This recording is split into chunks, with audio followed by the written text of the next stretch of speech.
नमस्कार, मेरा नाम है राहुल और मेरे चैनल पर हार्दिक स्वागत है। आज हम बात करेंगे एक ऐसी कंपनी की जो कि आज़ादी के पहले से इंडिया में स्थापित है और बिजनेस ऑपरेशन कर रही है। ये कंपनी 3 अलग डाइवर्सिफाइड बिजनेस कर रही है, जिसमें शुगर इंडस्ट्री में भी काम करती है, पावर सेक्टर में भी काम करती है और एथेनॉल इंडस्ट्री में भी काम करती है।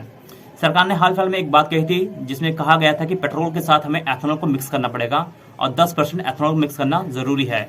तो ये कंपनी एथेनॉल इंडस्ट्री में भी काम कर रही है और इनकी 2 रिफाइनरी ऑलरेडी चल रही है जो कि एथेनॉल ही बनाती है। चलिए हम बात करते हैं इनके बिजनेस सेगमेंट के बारे में। तो इनका जो मेन बिजनेस है वो है शुगर इंडस्ट्री और शुगर से ही सबसे ज़्यादा रेवेन्यू जनरेट करते हैं, यानी कि व्हाइट क्रिस्टल शुगर को बनाते हैं। ये उनका मेन बिजनेस है। सेकेंड नंबर पर बात करें तो ये पावर में भी काम करते हैं, जिसमें ये 44 मेगावाट ऑफ इलेक्ट्रिसिटी जनरेट करते हैं, जिसमें से 15 मेगावाट है कैप्टिव कंजप्शन में यूज जाती है और बाकी के 28 मेगावाट वो ग्रिड में ट्रांसफर कर देते हैं। और तीसरे नंबर पर इनका जो बिजनेस है वो है अल्कोहल का बिजनेस, एथेनॉल का बिजनेस। तो इसमें ये इनके पास 2 डिस्टिलरी है, यानी कि 2 प्लांट है, जिससे ये 75,000 लीटर पर डे का प्रोडक्शन करते हैं और इनके पास 2 डिस्टिलरी है जहां से प्रोडक्शन किया जाता है। चलिए हम बात करते हैं सबसे ज्यादा इनकी जो रेवेन्यू जनरेट होती है वो कहां से होती है। तो 69% of the revenue comes from the sugar industry, यानी कि जो शुगर को मैन्युफैक्चर करते हैं उससे 69% की रेवेन्यू जनरेट होती है।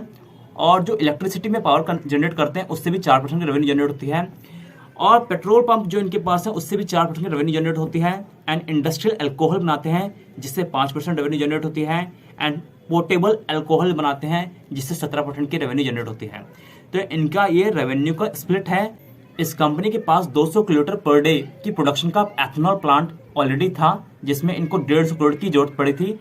तो उन्होंने इस 150 करोड़ को बैंक लोन और इंटरनल फंडिंग के द्वारा जुटाया था। बट हाल फिलहाल में अक्टूबर 2022 में इन्होंने 645 KLPD का प्रोडक्शन एक्स्ट्रा बढ़ा दिया है, यानी कि सीधा अपने प्रोडक्शन को 4 गुना लेवल पर ले गए हैं। जो कि 200 KLPD का प्रोडक्शन होता था पर डे का, यानी कि 200 किलोलीटर पर डे का प्रोडक्शन होता था, इन्होंने 645 किलोलीटर पर डे एक्स्ट्रा बढ़ा दिया अक्टूबर 2022 में। तो आप समझ सकते हैं कि इनके अल्कोहल का जो बिजनेस है, एथेनॉल का जो बिजनेस है, काफी प्रोग्रेस पे है, तभी इन्होंने इस बड़े मेगा स्टेप्स को उठाया था। उगर शुगर की बात करें तो उगर शुगर एक स्मॉल कैप कंपनी है जिसका मार्केट कैपिटलाइजेशन 1165 करोड़ का है और ये 3 अलग डाइवर्सिफाइड बिजनेस कर रही है।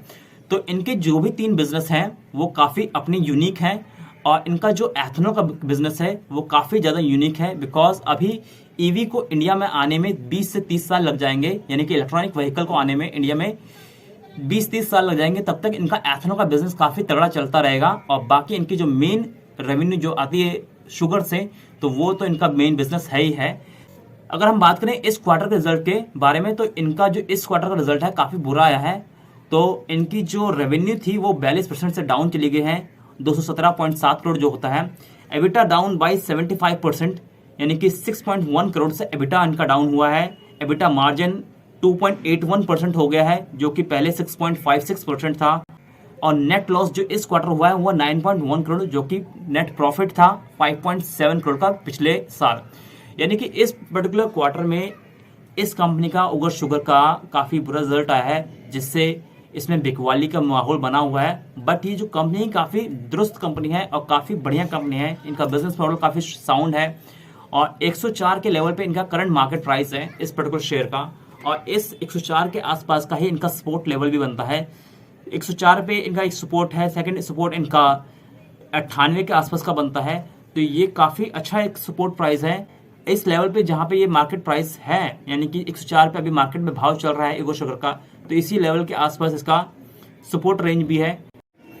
कंपनी में शेयर होल्डिंग पैटर्न की बात करें तो कंपनी में 44.35% प्रमोटर की शेयर होल्डिंग है, 2.26% फॉरेन इन्वेस्टर ने पैसा लगा रखा है और 53.39% जो है पैसा पब्लिक का है। तो पब्लिक की शेयर होल्डिंग 53.39% है। किसी कंपनी का एक क्वार्टर का रिजल्ट बुरा आने से वो कंपनी बुरी नहीं जाती। तो ये कंपनी काफी अच्छी है, इसके बिजनेस भी काफी अच्छा है, क्योंकि ये बिजनेस काफी डाइवर्सिफाइड बिजनेस है और हर एक बिजनेस यूनिक है। और ये जो बिजनेस है काफी लॉन्ग सस्टेनेबल है और इनकी जो पास्ट रिटर्न है वो भी काफी शानदार है। अगर हम 5 साल का रिटर्न की बात करें तो 5 साल में 700% का रिटर्न बना के दिया है, जो कि यूनिक है और एकदम अद्भुत है। यानी कि 700% रिटर्न 5 साल में, यानी कि बहुत तगड़ा रिटर्न बना के दिया है पिछले 5 सालों में। और 1 साल की अगर भी बात करें तो एक साल में भी 82-83% का रिटर्न बना के दिया है, तो काफ़ी अच्छा रिटर्न है।